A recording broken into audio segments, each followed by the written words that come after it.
राधे राधे मित्रों आप लोग राधा कृष्ण के अपकमिंग एपिसोड में देखेंगे कि इंद्रदेव क्रोध से अपना संपूर्ण शक्ति को गोवर्धन पर्वत में लगा देता है, फिर भी गोवर्धन पर्वत को कुछ नहीं कर पाता है। इधर वृंदावन वासियों का आत्मसम्मान धीरे धीरे कम होने लगता है। बच्चों का भूख से रहना कठिन हो जाता है। बच्चे खाना के लिए व्याकुल होने लगते हैं, फिर हताश होकर जमीन में गिरने लगते हैं। तो फिर राधा सबको सांत्वना देती है कि हम जिस अप्सरा को भोजन लेने भेजे हैं वो वर्षा के कारण अभी नहीं पहुंची है, उसे थोड़ा आने में विलम्ब हो रहा है। यहाँ से अप्सरा लोग थोड़ी दूर है। तो बच्चे राधा से कहते हैं हमें परियों की कहानी सुनाओ। तो फिर राधा सभी को परियों की कहानी सुनाने लगती है और फिर सभी लोग कहानी सुनते सुनते जमीन पर सो जाते हैं। फिर आप लोग आगे देखेंगे कि महाराज कंस अक्रूर से कहता है पूर्णतः सज रहो, श्री कृष्ण को मारने का कोई भी अवसर हमारे हाथ से जाना नहीं चाहिए। तो रानी अस्तय कहती है क्षमा कीजिए महाराज, किंतु इस समस्या का समाधान केवल हिंसा ही है क्या? तो कंस क्रोधित हो जाता है और कहता है महारानी अस्ति मौन रहो, महाबली कंस को तुम्हारी परामर्श की कोई आवश्यकता नहीं है। तो अक्रूर भी महारानी अस्ति का साथ देते हुए कहता है महारानी अस्ति उचित कह रहे हैं। तो कंस कहता है ये तुम क्या कह रहे हो, तुम्हें ज्ञात भी है। तो अक्रूर क्षमा मांगने लगता है और कहता है मेरे मन में बार बार एक ही विचार आ रहा है, कृष्णा को साधारण मनुष्य समझकर कदाचित हमें बहुत बड़ी भूल हो गई है महाराज, अन्यथा आप ही बताइए महाराज, एक अंगुली से भला कोई गोवर्धन पर्वत को कैसे उठा सकता है और साक्षात इंद्रदेव के प्रकोप का डटकर सामना इस प्रकार भला कौन कर सकता है। और तो और महाराज, आपने कृष्णा का वध करने का अनेक प्रयास किए, किंतु इसके पश्चात भी वो आपको हानि पहुंचाने का कभी मथुरा नहीं आया।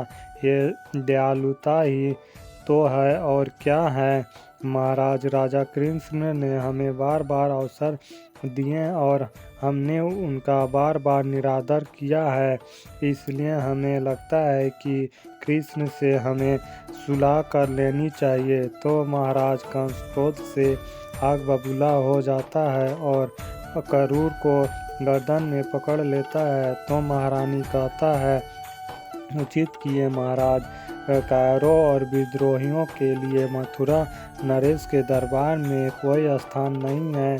तो महाराज कंस कहता है एक अंतिम बार अवसर दे रहा हूँ तुम्हें अक्रूर, तुम स्वयं गोवर्धन पर्वत जाओ और अपने आँखों से देख लेना कि वो कृष्ण एक मायावी है कि कोई अलौकिक दिव्य शक्ति। तो अक्रूर क्षमा मांगते हुए मथुरा से प्रस्थान करता है। फिर आप लोग आगे देखेंगे कि गोवर्धन पर्वत पर सुबह का समय हो जाता है और बच्चे सोकर उठते हैं और कहते हैं मैया अप्सरा कब आएगी भोजन लेकर, भूख से अब और प्रतीक्षा नहीं होती है। तो मैया कहती है बस पुत्र और तनिक प्रतीक्षा करो और भोजन आता ही होगा। फिर बलराम मन ही मन कृष्णा और राधा से कहता कान्हा और राधा, तुम दोनों इन सभी की पीड़ा दूर करने के लिए जो कुछ भी करने वाले हो वो शीघ्र करो, इनकी ये स्थिति और नहीं देखी जाती है मुझसे। तो कृष्णा कहता है तनिक धैर्य